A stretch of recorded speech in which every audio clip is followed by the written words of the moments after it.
इस मानव शरीर का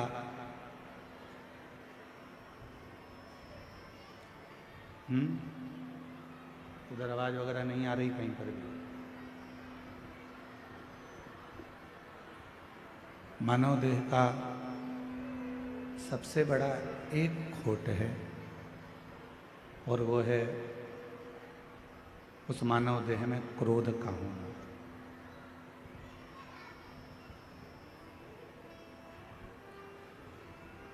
क्यों? मनुष्य भजन कर लेता है, सत्संग कर लेता है, संकीर्तन कर लेता है, भगवत स्मरण कर लेता है, भगवत नाम जप लेता है, पर अपने क्रोध पर संयम नहीं कर पाता।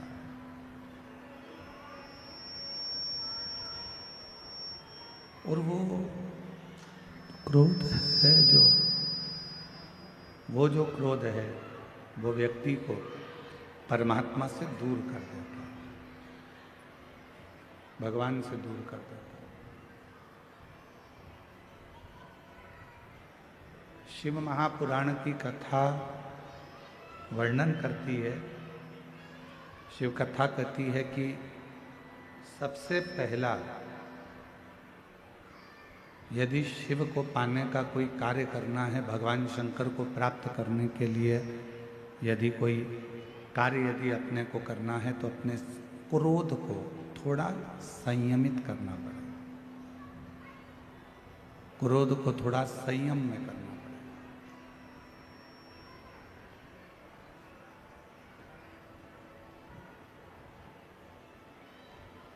भगवान श्री राम जी की भक्ति करो, चाहे भगवान श्री कृष्ण जी की भक्ति करो या माँ आद्यशक्ति दुर्गा भवानी की भक्ति करो,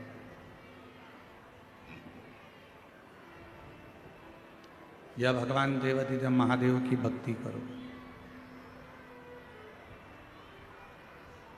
इन सभी भक्ति को करने में सबसे मूल है क्रोध का संयम। क्रोध को संयमित कर लेना। और मैंने तेरे ही भरोसे बाबा, तेरे ही भरोसे हवा बीच उड़ती जागी, बाबा डोर है तो छड़ी नाम कटी जागी। भोले मैं तेरी कथा, शंभू मैं तेरी कथा, हवा बीच उड़ती जावांगी, बाबा डोर है तो छड़ी नाम कटी जावांगी। भोले मैं तेरी पतन। एक क्रोध और उस क्रोध का संयमित होना बहुत जरूरी है भगवान की भक्ति को प्राप्त करने के लिए। मेरे भगवान श्री राम जी को प्राप्त करना है, भगवान श्री कृष्ण जी को प्राप्त करना है, भगवान शंकर जी को प्राप्त करना है, भगवान देवाधिदेव महादेव को प्राप्त करना है, तो उसमें मूल है आपके क्रोध को थोड़ा संयमित रख लें। दक्ष प्रजापति के घर में, दक्ष प्रजापति के घर में मां सती का जन्म हुआ।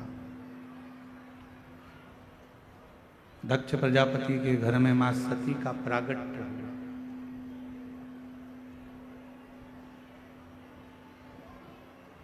और माता सती का जन्म जब दक्ष प्रजापति के घर में हो गया, मां सती प्रकट हो गई, मां सती का प्रागट्य हो गया। और मां सती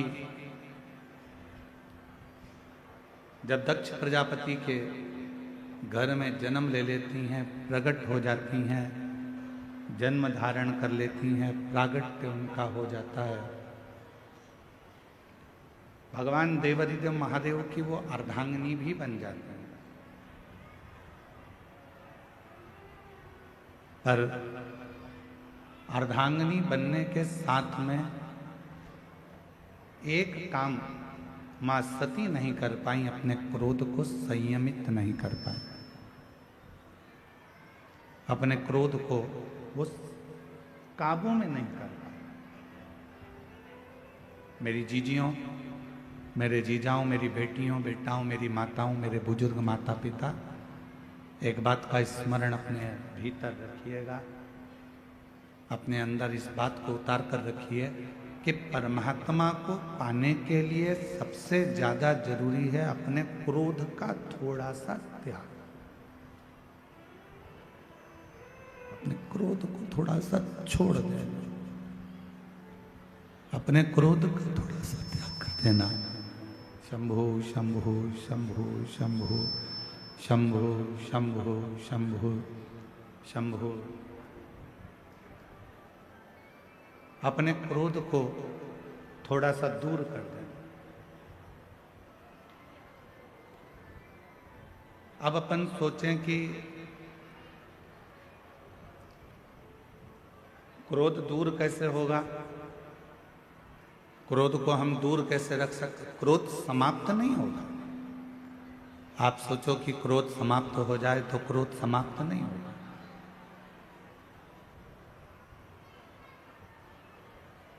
क्रोध थोड़ा सा दूर हो सकता है पर समाप्त नहीं हो सकता। जैसे चूल्हे के अंदर थोड़ी सी चिंगारी रहती है, वो कब आग बन जाती है मालूम नहीं पड़ पाता। चूल्हे के अंदर थोड़ी सी चिंगारी रहती है, वो कब अग्नि का रूप रख लेती है, कब बड़े अग्नि का स्वरूप धारण कर लेती है, पता नहीं चलता। उसी तरह जब हमारे भीतर थोड़ा सा क्रोध होता है, थोड़ा सा गुस्सा होता है, क्रोध होता है, तो वो एक न एक दिन प्रगट में बहुत बड़ी अग्नि का रूप रख लेता है और बहुत अग्नि का रूप रखकर समाप्त कर देता है। वो सब कुछ समाप्त कर देता है।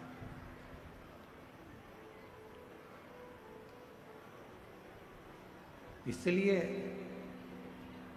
मां सती का जो मां सती का जो चरित्र है, माता सती की जो कथा है, मां सती की जो कथा चल रही है, शंभु शंभु शंभु शंभु शंभु शंभु शंभु शंभु शंभु शंभु शंभु शंभु शंभु। मां सती की जो कथा है,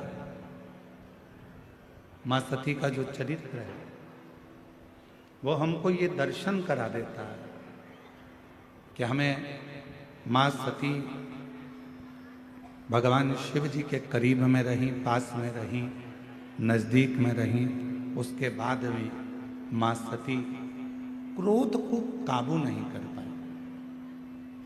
जैसे एक चरित्र मिलता है भगवान स्वयं मैया यशोदा और भगवान कृष्ण का। एक बार मैया यशोदा ने थोड़ा सा क्रोध किया और लाला पर अपनी एक छड़ी पड़ी थी, वो छड़ी को उठा लिया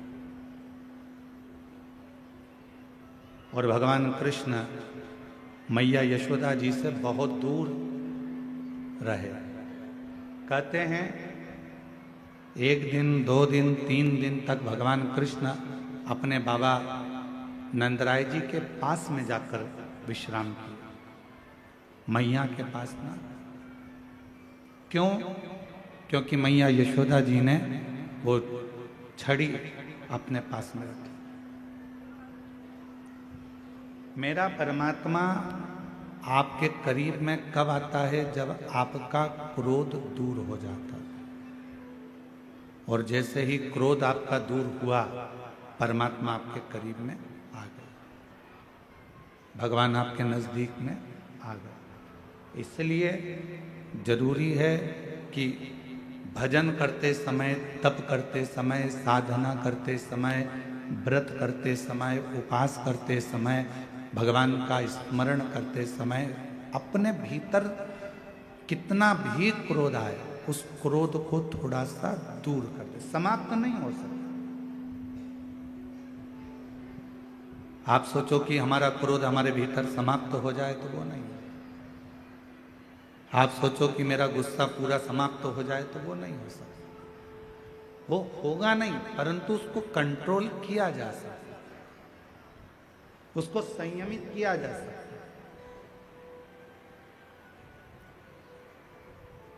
और भोला सब दुख काटो ओ भोला सब दुख काटो। शिव शंकर जपो तेरी माला, भोले बाबा जपो तेरी माला, भोला सब दुख काटो ओ भोला सब दुख काटो। तो क्रोध करना जरूरी है। क्रोध को अपनी ओर संयमित करे।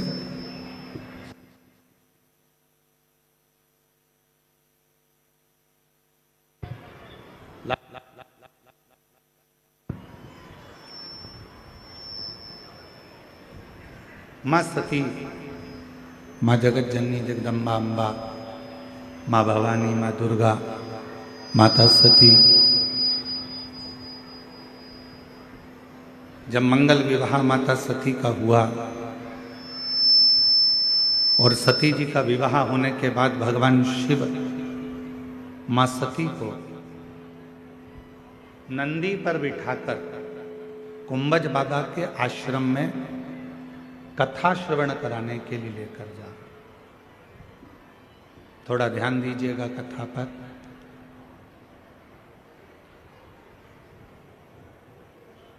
जैसे ही विवाह कर कर माता सती आई और भगवान देव अधिदेव महादेव ने, भगवान शंकर जी ने, ओघड़दानी ने, भगवान शंभू ने, त्रिकालदर्शी कैलाशी अविनाशी भगवान शिव ने माँ सती से कह दिया कि आपको कुंभज बाबा के आश्रम में हमारे साथ चलना है, अगस्त ऋषि के आश्रम में जाना है, आपको हमारे साथ कुंभज बाबा के आश्रम में चलना। सती मैया ने कहा ठीक है, अगर आप कहते हो कि कुंभज ऋषि के आश्रम में जाना है, भगवान अगस्त ऋषि के आश्रम में जाना है, तो हम चलेंगे, उसमें क्या। पर पूछा कि कुंभज बाबा के यहाँ जाने का कारण क्या है, क्यों, किस लिए।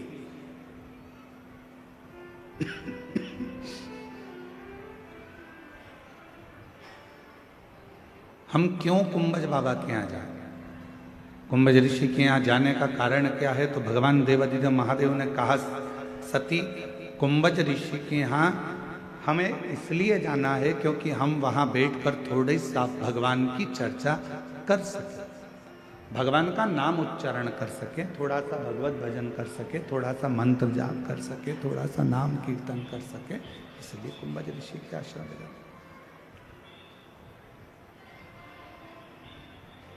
सती मैया ने सुन लिया और सुनने के बाद मां सती दिन भर विचार करती रही कि कुंभज बाबा के आश्रम में सत्संग करने जाना है या कथा सुनने के लिए जाना है या भगवत नाम की चर्चा करने के लिए जाना है। तो आखिर ऐसा क्या कि मैं शादी कर आई, विवाह कर आई और मेरी शादी हुई और मुझे कुंभज ऋषि के आश्रम में लेकर बाबा जा रहे हैं, वो भी कथा सुनाने के लिए। आपके यहाँ पर ऐसी रीति है कि नहीं हमको नहीं मालूम, छत्तीसगढ़ का और हमारे मध्य प्रदेश में एक नियम है, और मध्य प्रदेश में भी हमारे मालवा में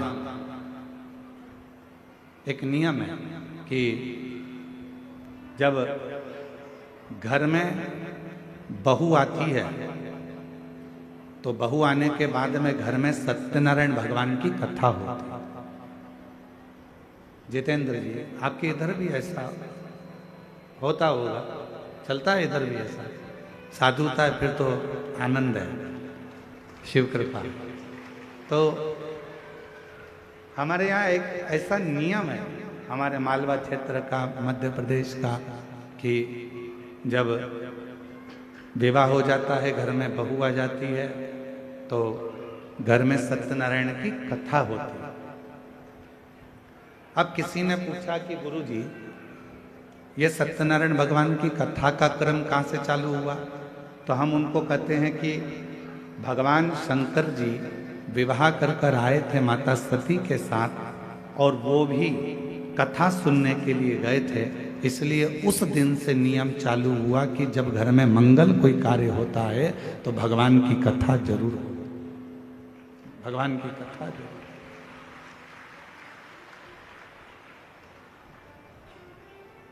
घर में कोई भी मंगल कार्य होगा तो भगवान का कोई शुभ कार्य होगा तो कथा होगी, मंगल कार्य होगा तो कथा होगी। तो शुभ कार्य जब भी हमारे यहाँ होता है तो हमारे यहाँ भगवान की कथा से शुरुआत होती है, भगवान के मंत्र जाप से हमारे यहाँ की शुरुआत होती है। तो हम भी आपको यही कर रहे हैं, प्रतिदिन आपके जीवन की रोज की अगर शुरुआत आपको करना है तो एक लोटा जल भगवान शंकर के मंदिर में चढ़ा कर जाओ और अपनी जिंदगी की रोज की शुरुआत करो, तो आपकी जिंदगी उन्नति की ओर बढ़ती चली जाए।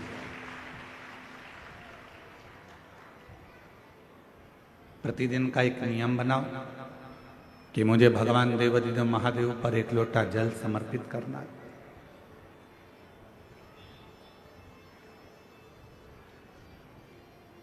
वो भी नहीं कर सकते तो प्रतिदिन एक नियम बनाओ कि हम हमारे घर में बैठकर श्री शिवाय नमस्तुभ्यं, श्री शिवाय नमस्तुभ्यं, श्री शिवाय नमस्तुभ्यं, श्री शिवाय नमस्तुभ्यं।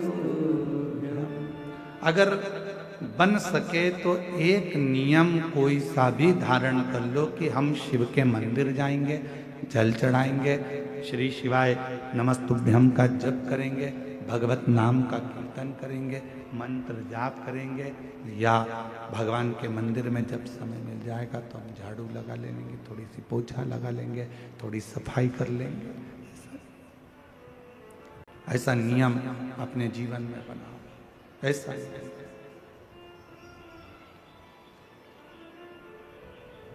और जिसकी जिंदगी में कोई भी एक नियम प्रारंभ हो जाता है तो परमात्मा भी उस नियम को पूरा करने के लिए उसको बल प्रदान करते रहते हैं और उसका हाथ पकड़कर चलते रहते हैं।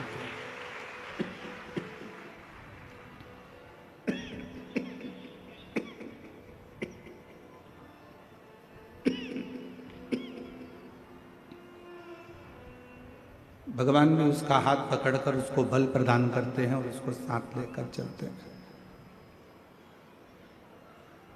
कोई एक नियम अपनी जिंदगी में बनाए, कोई एक।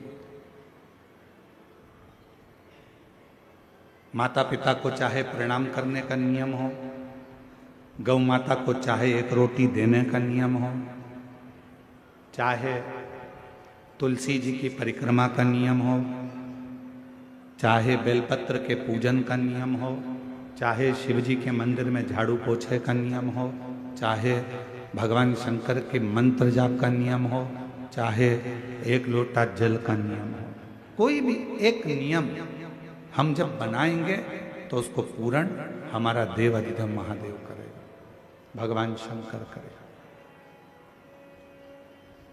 उस नियम को बनाना हमको पड़ेगा। पूर्ण करेगा देवाधिदेव महादेव। पशुपति व्रत आप करते हो, नियम आप लेते हो, पूर्ण कौन करता है? भगवान देवाधिदेव।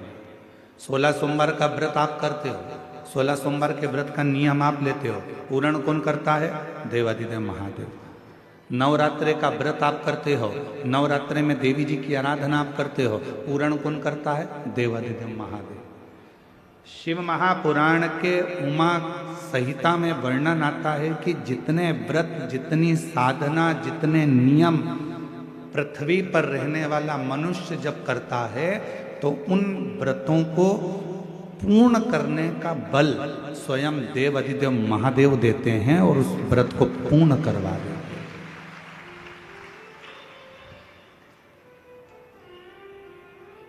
बल देते हैं भगवान शिव, शक्ति देते हैं भगवान शिव। सोमवार का व्रत कर लो, चाहे मंगलवार का व्रत कर लो, चाहे बुधवार का व्रत कर लो, चाहे गुरुवार का व्रत कर लो, चाहे शुक्रवार का व्रत कर लो, चाहे शनिवार का व्रत कर लो, चाहे रविवार का व्रत कर लो, चाहे तीज का व्रत कर लो, चतुर्थी का व्रत कर लो, एकादशी का व्रत कर लो, प्रदोष का व्रत कर लो, चाहे तुम दुनिया का छठ का व्रत कर लो, कोई सा भी व्रत करोगे, सारे व्रत को करने का बल, सारे व्रत को करने की शक्ति, सारे व्रत को पूर्ण करने का भाव अगर कोई देते हैं तो देव अधिदेव महादेव देते हैं। तुम्हें शक्ति प्रदान करते, बल प्रदान करते, जिससे आप इस व्रत को पूर्ण कर सकें।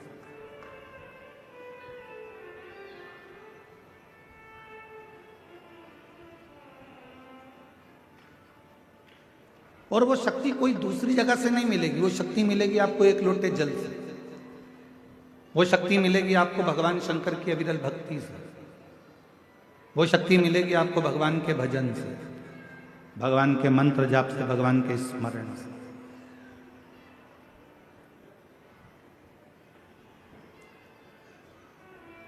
सती मैया ने सुना मेरे पति मुझे कुंभज ऋषि के यहाँ कथा श्रवण कराने के लिए ले जा रहे हैं, तो सती माता नंदी के पास गई और नंदी के पास जाकर मां सती बैठ गई। नंदी ने देखा आज मां मेरे नजदीक में आकर बैठी है, क्या बात है मां?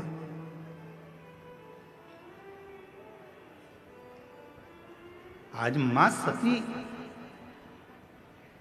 जो भगवान देव अधिदेव महादेव की अर्धांगिनी है, जो भगवान शंकर के साथ कुंभज ऋषि के यहाँ कथा सुनने जाने वाली हैं, जो अगस्त ऋषि के यहाँ पर कथा श्रवण करने के लिए जाने वाली हैं, वो माता सती आज मेरे नजदीक में आकर बैठी है।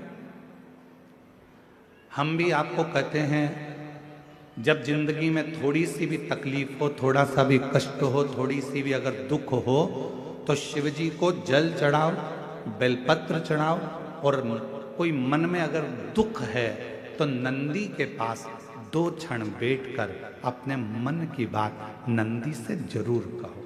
क्यों? शंकर भगवान से सीधे आप अपने मन की बात नहीं कह सकते, तो नंदी के कान में जब आप कुछ कह देते हो तो नंदी के कान की बात भगवान शंकर के हृदय तक पहुंच जाती है और शिव जी उसको स्वीकार करते हैं।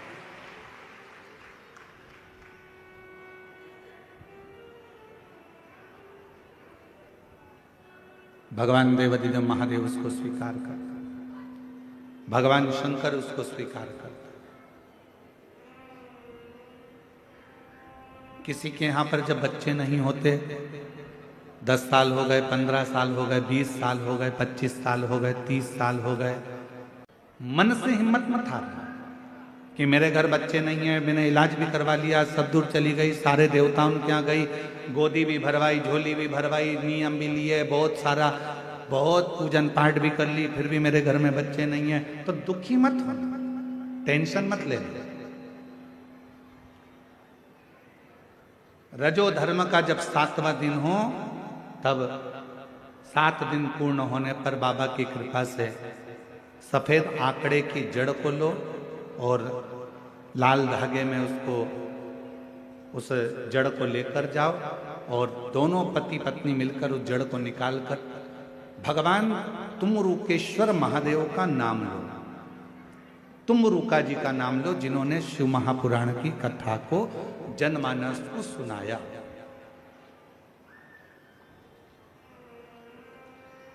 तुमरुकेश्वर महादेव का नाम लेकर, तुमरुका जी का नाम लेकर 21 बार भगवान शिवलिंग के आसपास में से भ्रमण कराकर नंदी के पास खड़े होकर बाबा को प्रार्थना कर कर वो सफेद आंकड़े की जड़ को अपनी कमर में लाल धागे में उसको बांधो। शिव कृपा करे, पर कब बांधना? जब तुम्हारा पूरा भरोसा शंकर जी पर हो जाए, तुम्हारा पूरा भरोसा हो जाए कि मेरा महादेव मुझे संतान देगा, मेरा महादेव मेरी झोली भरेगा, अब मैं भटकूंगी नहीं। मेरा भरोसा कहता है कि मेरा शंकर भगवान मेरी सूनी गोद को भरेगा। जिस समय पर तुम पूरा भरोसा कर लो, तब देवाधिदेव महादेव के मंदिर जाना प्रारंभ करो, तब उस जड़ का प्रयोग करना प्रारंभ।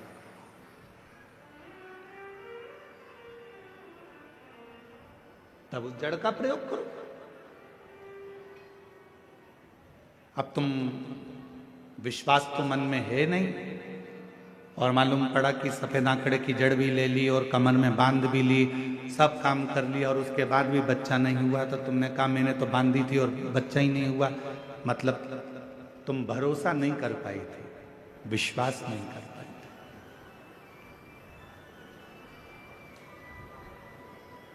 यदि तुम्हारा भरोसा होता, यदि तुम्हारा विश्वास होता।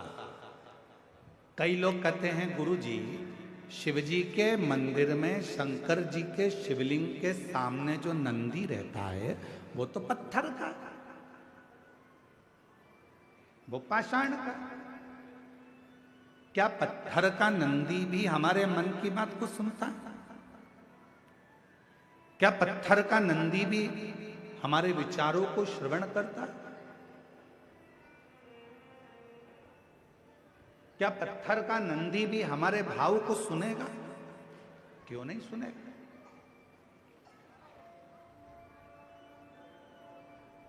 साचो प्रेम प्रभु में हो तो मूरत बोले काट की। आप लोगों ने कथा सुनी होगी मां कर्मा जी की। मां कर्मा भाई वो कथा वर्णन करती है कि कर्माबाई का भगवान के प्रति इतना प्रेम हो गया था कि लकड़ी की मूर्ति में से जगन्नाथ प्रकट होकर कर्माबाई के खिचड़े को खाना प्रारंभ कर दिया। कर्माबाई के खिचड़े को खाना।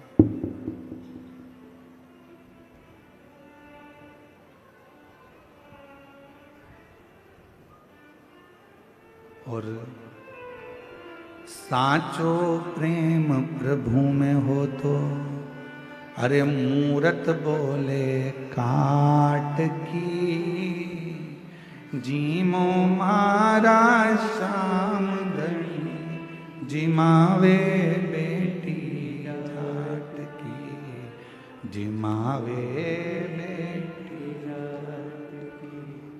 थाली भर कर लाई ऊपर की बाट की, जीमो मारा श्याम धनी, जिमावे बेटी जात की, जिमावे बेटी जात। कर्माबाई का प्रेम कितना पक्का था कि काट की मूर्ति में से भगवान प्रकट होकर प्रसाद खा लेते।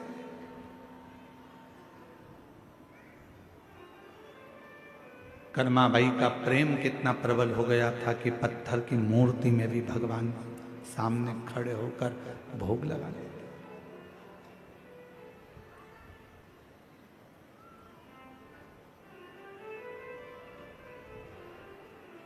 बार बार मंदिर में चढ़ती, बार बार पट खोलती, और कैया कोणी जी मेरे मोहन कड़ली कड़ली बोलती, तू जी मैं तो जद में जीऊं, तू जी में तो जद में जीऊं, मानू ना इस लाट की, जी मोमारा श्याम धनी, जी मावे बेटी जाट की, जी मावे बेटी जाट की। बस वो भक्ति, वो विश्वास जब प्रबल होता है तो परमात्मा सुनता जरूर है। एक पत्र आया है, उस पत्र में एक बहन जी ने लिखा है कि मैं आपको बिल्कुल नहीं मानती थी। क्यों नहीं मानती थी उसका एक कारण भी है कि मैंने बहुत सारे महाराज देखे, सारी दुनिया के बाबाओं के पास चली गई, प्रणाम किया, गोदी भरवाई, पर मेरे घर औलाद नहीं। 1 साल, 2 साल, 3 साल, 4 साल, 5 साल, 6 साल, 7 साल, 8 साल, 9 साल, 10 साल, 11 साल, 12 साल, 13 साल, 14 साल, 15 साल, 16 साल, 17 साल, 18 साल निकाल दिए, पर मेरे घर में औलाद नहीं। 18 साल निकाले। अब गुरुजी, किसी बहन जी ने कहा कि आपकी कथा आती है, तो मैं तो आपको भी ऐसे ही समझती थी कि महाराज लोग अपनी अपनी कहीं ना कहीं किसी ना किसी क्रम में लगे रहते हैं, कोई उनकी बात पक्की हो सकती है। पत्र आया, उस पत्र में लिखेश्वरी महावीर पति श्री पेखन महावीर, जिला कोंडागांव, सरगीपाल के निवासी हैं। कहीं बैठी हो तो हाथ हिला सकती हैं। सरगीपाल। मेरा नाम खिलेश्वरी महावीर पति श्री पेखन महावीर, जिला कोंडागांव, सरगीपाल की निवासी हूँ। कहीं बैठी हो तो हाथ हिला सकते हैं। आप ही हैं? ठीक है, आ जाइए। बच्चे को भी लिया। गुरुदेव, ऐसा कोई डॉक्टर नहीं छोड़ा, ऐसा कोई स्थान नहीं छोड़ा जहां हमने दिखाया ना हो। हिम्मत हार चुके थे। एक बहन जी ने आपके बारे में बताया, आप पर भरोसा नहीं था। क्या सफेद आंकड़े की जड़ बांध लेने से क्या बच्चा हो सकता? नंदी के पास खड़े होकर बोलने से क्या बच्चा हो सकता?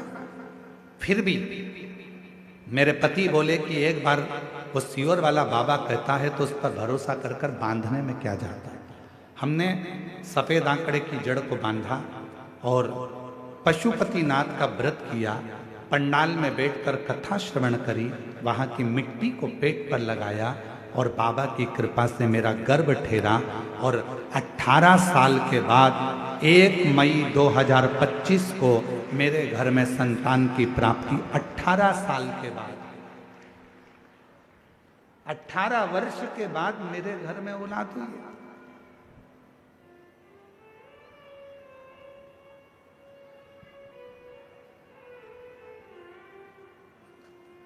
कि मेरी बहन खिलेश्वरी महावीर जी थी और मेरे जीजा पेखन महावीर जी सरगीपाल से आप लोग आए हैं। मैं आपको एक निवेदन करना चाहूंगा, केवल आप ही नहीं, दुनिया के ऐसे कई लोग हैं जिनके मन में विश्वास शिव के प्रति जागृत नहीं होता। क्या ऐसा हो सकता है? क्या मुझे ये प्राप्ति हो सकती है? क्या पत्थर का नांदिया, पत्थर का नंदी हमारे दिल की बात सुनकर क्या महादेव को कह सकता है? क्यों नहीं? मानो तो मैं गंगा मां हूं और ना मानो तो बहता। आप मानो तो गंगा जी और ना मानो तो बहता हुआ पानी है। आपने विश्वास कर लिया भगवान शंकर के मंदिर में अगर एक लोटा जल चढ़ाने जा रहे हो, शिव जी को रिझाने के लिए जा रहे हो, शंकर भगवान को मनाने के लिए जा रहे हो, तो ये विश्वास रखकर जाना कि शिव मेरी बात को सुनेंगे।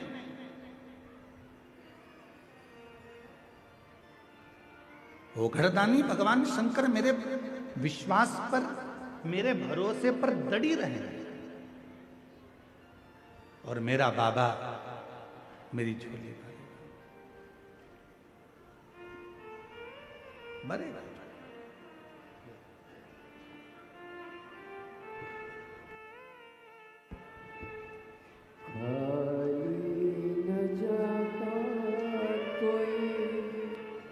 दर से तुम्हारे खाली न जाता शंभो। दर से तुम्हारे मेरी खड़ी हो शंभो।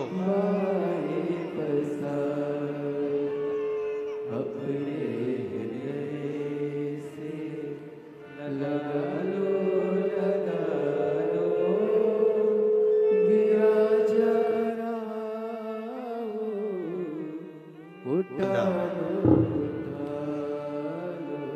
आंसू पोछो पहले, अच्छे खुश होकर जाओ, अब तो बाबा ने दे दिया। अब तो हटा लो गिरिजा लगी हो, उठा लो। 18 वर्ष के बाद बाबा देवादिदेव महादेव ने संतान का सुख दिया। 18 वर्ष।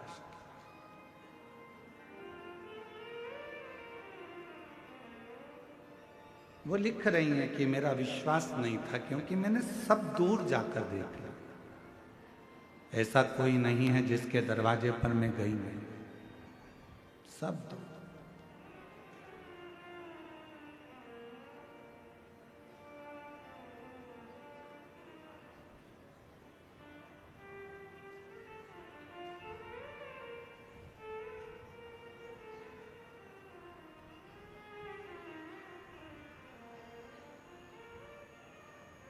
पत्र में उन्होंने लिखा है कि हम तो आपको जानते भी नहीं थे, पहचानते भी,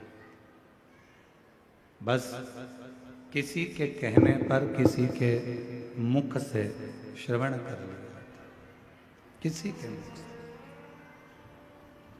और विश्वास करा देवादिदेव महादेव पर और एक लोटा जल भगवान शंकर को चढ़ाना प्रारंभ किया, सफेद आंकड़े की जड़ का प्रयोग करना प्रारंभ किया और शिव जी की कृपा से मेरा गर्भ ठहरा। 18 साल के बाद मुझे बाबा ने माँ बनाया, संतान की प्राप्ति हुई। ये शिव 18 वर्ष।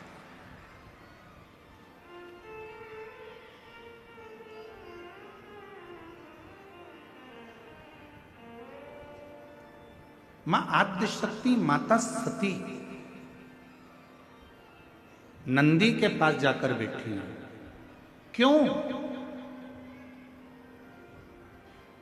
आप सबके स्मरण में रहना चाहिए कि मां पार्वती जी ने घोर तप किया था। इतना तप माता पार्वती जी ने करा, इतना तप मां पार्वती जी ने करा। तप करते करते माता पार्वती जी जब आखिरी में ऐसा लगने लगा कि शिव नहीं सुन रहे हैं, तब पार्वती जी ने नंदी, एक पार्थिव का नंदी बनाकर, शिव जी के साथ पार्थिव का नंदी बनाकर पूजन करी और नंदी से प्रार्थना करी, तो वो प्रार्थना शिव के दिल तक, हृदय तक पहुंचा।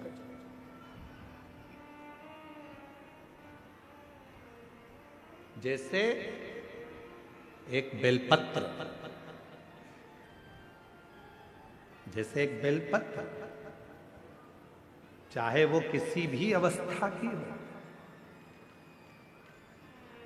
चाहे उस बेलपत्र का ये पत्ता आधा टूट गया हो, चाहे वो बेलपत्र का एक पत्ता भी पूरा टूट गया हो, चाहे वो बेलपत्र 2 पत्र की हो गई हो, चाहे वो बेलपत्र को कीड़ा खा गया हो, चाहे वो बेलपत्र खंडित हो गई हो, चाहे वो बेलपत्र किसी भी तरह की हो गई हो, चाहे वो बेलपत्र शंकर जी पे चढ़ी क्यों ना हो, चाहे वो बेलपत्र एक किताब में रखकर सूख गई हो, चाहे वो बेलपत्र के टुकड़े टुकड़े हो गए हो, चूरा चूरा हो गया हो, तो भी वो बेलपत्र मेरे शंकर भगवान स्वीकार कर लेते हैं।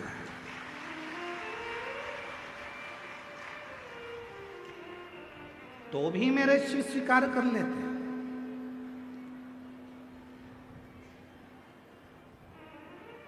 कभी अगर मौका लगेगा तो हम अपनी जिस गाड़ी से हम लोग आते जाते रहते हैं, उस गाड़ी में हम लोग एक किताब रखते हैं शिव जी की, वो एक किताब रखते हैं। उस किताब में बेलपत्र को, ऐसे बेलपत्र को हम लोग रख लेते हैं। क्यों रखी रहेगी? हमारे पास में कहीं सफर में कहीं एकांत में एकांतेश्वर महादेव मिल गए, किसी ओटले पर चबूतरे पर शंकर का शिवलिंग मिल गया, पानी तो गाड़ी में रहता ही है, चढ़ाया, अपनी पुस्तक में से बेलपत्र निकाली, बाबा को चढ़ा दी और चढ़ाकर वापिस उठाकर हम रख लेते हैं। फिर आगे गए, फिर कोई एकांतेश्वर महादेव मिल गए, चढ़ा दिया, बेलपत्र निकाली, बाबा को चढ़ा, स्वीकार कर। उस बेलपत्र में इतना बल उत्पन्न हो जाता है, क्योंकि एकांतेश्वर महादेव में एकांत में शंकर भगवान बैठे हैं और आप उनकी आराधना कर कर वो बेलपत्र को चढ़ाकर स्वीकार कर कर जब औषधि के लिए लेकर आते हो, तो बड़े से बड़े रोग पर भी वो बेलपत्र काम करना प्रारंभ कर देती है।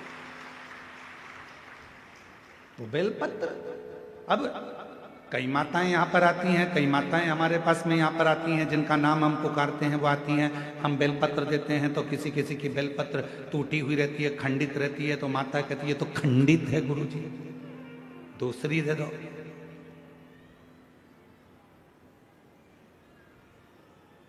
दूसरी दे दो। अब हम आपसे एक बात पूछें, जरा उत्तर दोगे क्या? तुमने हमसे कहा कि बेलपत्र खंडित है गुरुजी, दूसरी दे दो। तुम्हारे को बीपी है, ब्लड प्रेशर है, और तुम्हें डॉक्टर ने गोली दी है, ठीक है, समझना जरा बहुत अच्छे से, बीपी है, ब्लड प्रेशर है, एक गोली डॉक्टर ने दी है कि रोज खाना, और तुम्हारा पोता, तुम्हारा नाती उस गोली को तोड़ दिया, गोली के 2 टुकड़े कर दिए उस नाती ने। अब वो गोली 2 टुकड़े हो गए, 3 टुकड़े हो गए, तो क्या तुम वो गोली खाओगे तो असर नहीं करेगी क्या? बोलो तो जम के, करेगा ना? गोली तो असर करेगी, भले उसके 3 टुकड़े हो गए, 4 टुकड़े हो गए, 5 टुकड़े हो गए। जैसे बीपी की गोली के 10 टुकड़े भी हो जाएं, तो भी अगर ब्लड प्रेशर गड़बड़ हो रहा है तो तुरंत मुंह में गोली रखी जाती है, ब्लड प्रेशर कंट्रोल में आ जाता है। शुगर कितनी भी हाई और ऊंची या नीची जा रही हो, शुगर की टेबलेट के कितने भी टुकड़े कर दो, वो शुगर की टेबलेट खाई, शुगर लेवल में आ जाती है। उसी तरह बेलपत्र चाहे कितने भी टुकड़े हो जाएं, पर बेलपत्र तो बेलपत्र अपना काम कर ही जाता है। वो बेलपत्र अपना काम करेगी। इसमें गुरुजी ये खंडित हो गई, गुरुजी तुमने तो मेरे को 2 पत्ती दी, गुरुजी इसमें से आधी पत्ती तो टूटी हुई थी, गुरुजी ऐसा। अरे बेलपत्र वो भी शिव महापुराण की, सारी दुनिया चाहती है कि ये बेलपत्र हमको मिल जाए, पर भगवान की कृपा से यदि भाग्य से तुम्हारे हाथ में आ गई है तो उससे जोरदार किस्मत वाले तुम हो नहीं सकते। फिर वो आधी मिले, 1 मिले, जितनी मिले उसको स्वीकृत कर, वो अपना असर दिखाएगी। ऐसा नहीं कि वो अपना असर नहीं दिखाएगी, वो अपना असर दिखाएगी। कई लोग कह देते हैं नंदी तो पत्थर का है गुरुदेव,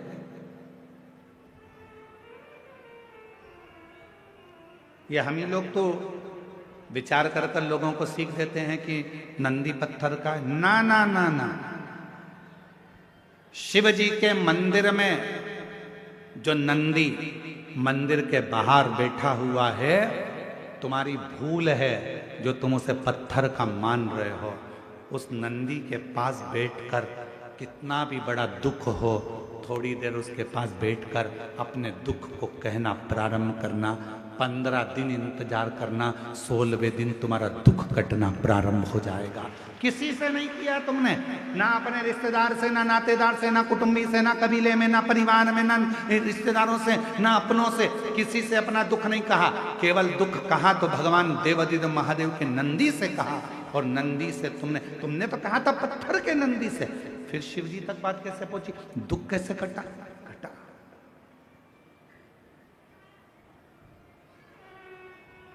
एक पत्र है,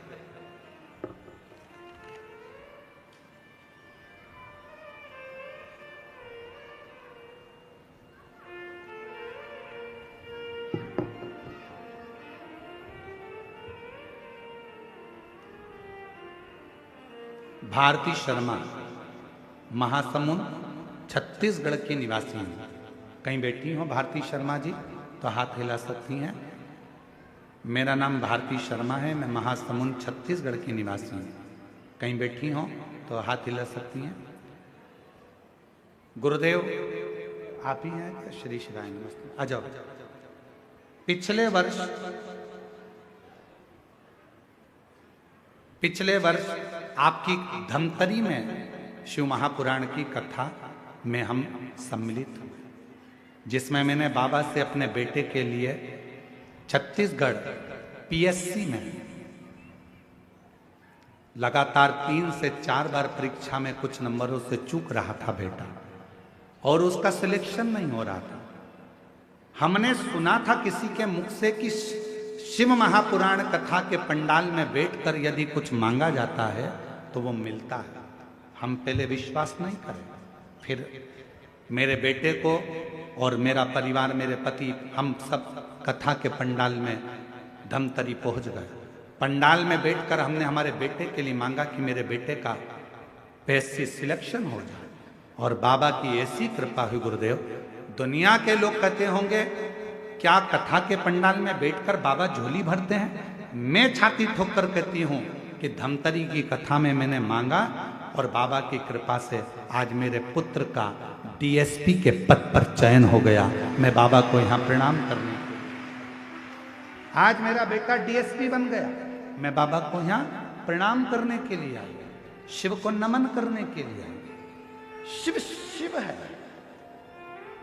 रिश्ता तेरा मेरा सबसे प्यारा, रिश्ता तेरा मेरा सबसे प्यारा, तू मेरा। एक बार जोरदार ताली बजाओ। आपका डीएसपी के पद पर बेटे का सिलेक्शन हुआ है। एक बार जोरदार ताली साथ।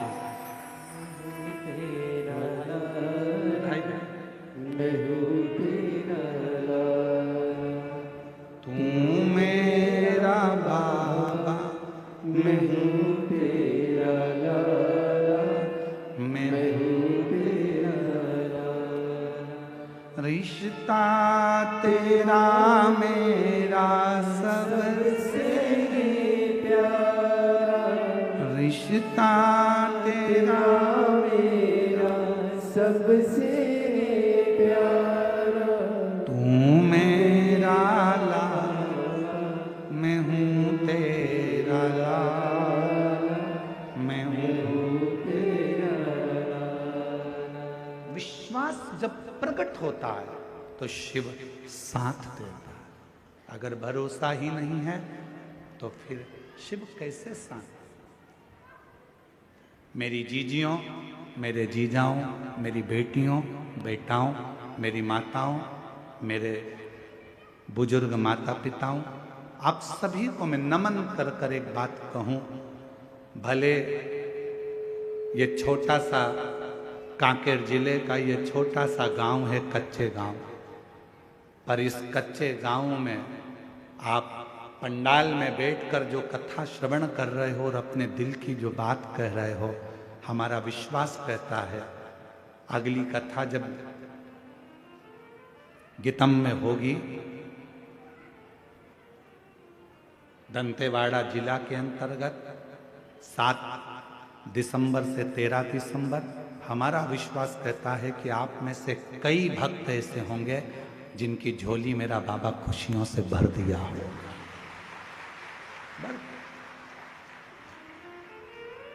विश्वास की प्रबलता। यहाँ सियोर वाला महाराज कुछ नहीं करता, तुम ये मत सोचना कि सियोर वाला महाराज कोई चमत्कार कर देता है, सियोर वाला महाराज कुछ कर देता है, सियोर वाले महाराज को कुछ आता होगा। नहीं नहीं, हमारे को कुछ नहीं आता। हम तो केवल एक ही बात जानते हैं, श्री शिवाय नमस्तुभ्यम, सारी समस्या का हल बोल बम का नारा है। इसके सिवाय हमको कुछ नहीं आता। हम तो केवल उसके आश्रित होकर चलते हैं, उसके भरोसे चलते हैं। और तुम भी चलो, तुम भी चलो।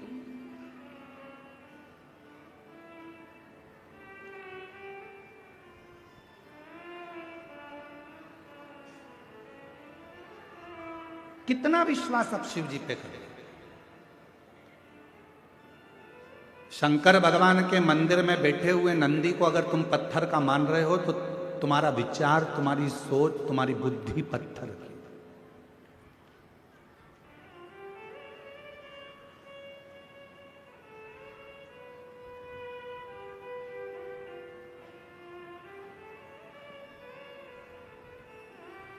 दो 2025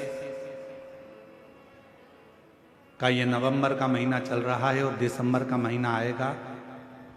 दुनिया के लोग 31 मनाते हैं, अंग्रेजी नया साल मनाते हैं। हम लोग अपना हिंदी नूतन वर्ष मनाते हैं चैत्र के महीने। फिर भी कैलेंडर बदलता है, इसलिए आप लोग, कई लोग नया वर्ष 2025 विराम होगा, 26 आएगा।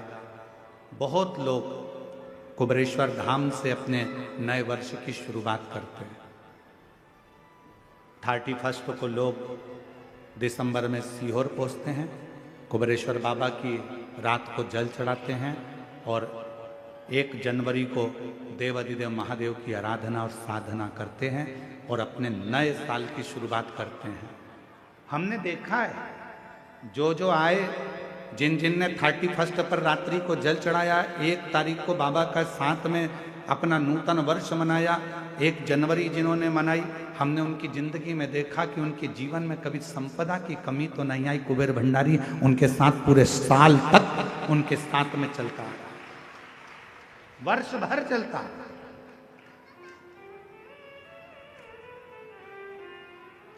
शिव आराधना में लोग डूबे। क्या नहीं देगा मेरा शंकर भगवान, क्या नहीं प्रदान करेगा मेरा शिव। बस आपके ऊपर निर्भर करता है आप शिव को मानते कैसे। हम अगर ये सिखाएंगे बच्चों को कि ये तो पत्थर का नंदी है, तो बच्चों की बुद्धि में पत्थर का नंदी रहेगा। हमको एक बात याद आती है, एक स्कूल में टीचर ने बच्चों को सिखा दिया, कुछ भी चीज पड़ी हुई मिले स्कूल के अंदर तो उसको स्टाफ रूम में लाकर रखना। जहां पर स्टाफ रहता है उस रूम में ले जाके रखना। स्कूल में अगर कोई भी चीज मिली है तो उसको स्टाफ रूम में लाकर रखना। टीचरों ने अपने अपने बच्चों को सिखा दिया, पूरे बच्चे ने यही करना प्रारंभ कर दिया। अब जो सिखाया है वो आप भुगतो। कोई भी चीज गिरी हुई मिले उसको लेके आना, स्टाफ रूम में रखना। जहां टीचर बैठते हैं उसी रूम में ले जाकर स्टाफ रूम में सामान रख देना। बच्चे रख देते थे। अब एक लड़का खेल रहा था और खेलते खेलते उसको बम मिल गया। उसने बम ले जाकर स्टाफ रूम में रख दिया। वो तो अच्छा था कि ठंड का समय था तो स्टाफ रूम में कोई भी नहीं बैठा था, सब धूप में बैठे थे बाहर। और 15 मिनट के बाद बम फूट गया। सारे टीचर घबराए, स्टाफ रूम में बम किसने रख दिया। सारे बच्चों को बुलाया। स्टाफ रूम में कौन कौन क्या क्या रख के आया था। उसमें से एक बच्चा बोला, आप ही ने कहा था जो भी मिले सब रख कर आ जाना। मेरे को एक इतनी बड़ी गेंद दिखी, उस गेंद पे रस्सी बंधी हुई थी, काले कलर का था, मैंने वो गेंद ले जाकर स्टाफ रूम में रख दिया। मुझे क्या मालूम था कि वो बम था, फूट गया। आपने बच्चों को सिखाया कोई भी चीज पड़ी हुई मिले स्टाफ रूम में रखो, कोई भी चीज पड़ी हुई मिले स्टाफ रूम में रखो, नहीं, बच्चों को सिखाना था हद गोले ऐसे होते हैं, बंदूक ऐसी होती है, ये बारूद ऐसा होता है, इससे बचकर रहना। अगर कोई बेकार चीज पड़ी हुई है उसको हाथ नहीं लगाना। बड़ों को जाकर बताना कि कोई चीज पड़ी है तो उस समय पर वो चीज सुलझ जाती है। पर बच्चों को कह दिया कि जो मिले स्टाफ रूम में लाकर रखते जाओ, जो प्राप्त हो जाए स्टाफ रूम में लाकर रखते जाओ। तो बच्चों ने लाकर रख दिया। अपने बच्चों को सिखाना पड़ेगा, अपन को सीखना पड़ेगा कि अपनी जिंदगी में बेकार चीज अपने हृदय में ना आए। क्रोध दूर पटको, अहंकार दूर पटको, लोभ दूर पटको, वासना दूर पटको, ये हमारे पास में नहीं चाहिए। अगर ये मन रूपी स्टाफ रूम में तुम ये सब कुछ लाकर रखोगे तो मेरा शंकर तुम्हें प्राप्त नहीं हो सकता, मेरा शिव प्राप्त नहीं हो सकता।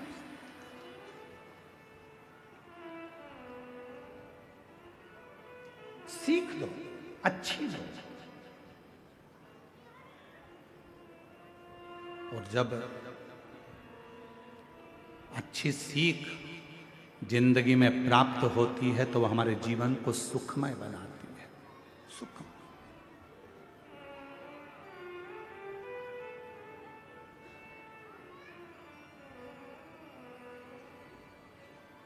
शंभु शरणे पड़ी मांगू घड़ी रे दुख काटो, दया करी ने दर्शन आगो। शंभु शरण मांगू घड़ी रे दुख काटो, दया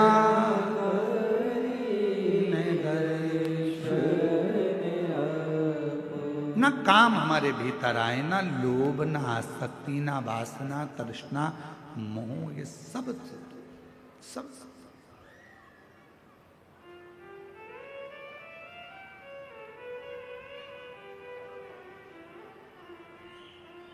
सती मैया नंदी के पास बैठ गई और मां सती नंदी के पास बैठकर नंदी से पूछी, क्यों रे नंदी, एक बात बताएगा तू मुझको? नंदी ने कहा, मां आज्ञा करिए, क्या बात है? नंदी ये बता, देवादिदेव महादेव के साथ में तू कभी कथा सुनने गया है क्या? नंदी ने कहा, मां भोले बाबा मेरे ऊपर बैठकर तो जाते हैं पर मुझे लेकर कथा के अंदर नहीं जाते हैं। मुझे बिठा देते हैं बाहर और स्वयं जाते हैं सत्संग में, कथा में।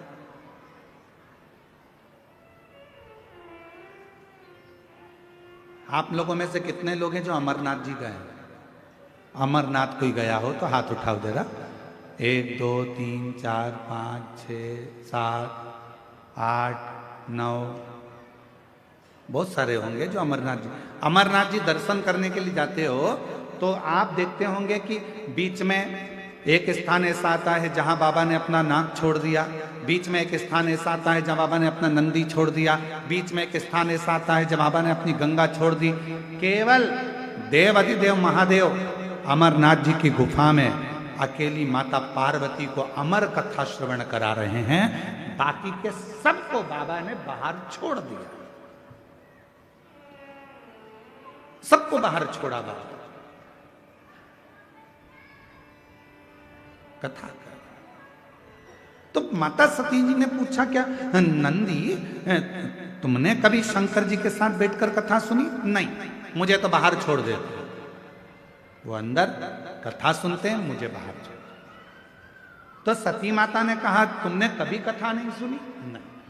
सती माता ने कहा, नंदी अगर तूने कथा नहीं सुनी है तो अब की बार मैं देवादिदेव महादेव के साथ जब कथा सुनने के लिए जाऊंगी, वहां से जो कथा सुनकर आऊंगी, पक्का क्या सुनाते हैं कथा में, मैं तुझे आकर सुनाऊंगी।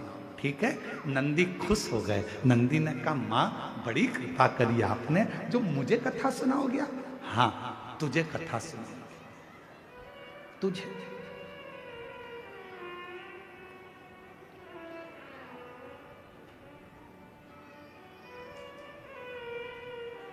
बाबा भोलेनाथ जी ने डमरू बजाया, मां सती नंदी पर बैठी, शिव जी के साथ मां सती कथा सुनने के लिए चली कुंभज बाबा के आश्रम।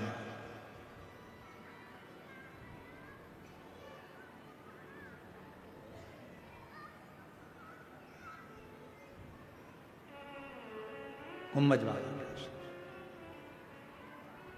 जिस कथा को सुना था मीरा ने, जिस कथा को सुना था मीरा ने, जिस कथा को सुना था कर्मा ने, जिस कथा को सुना था कर्मा ने, भोले बाबा सुना दो ऐसी कथा जिसे सुनकर मैं भी अमर हो लूं।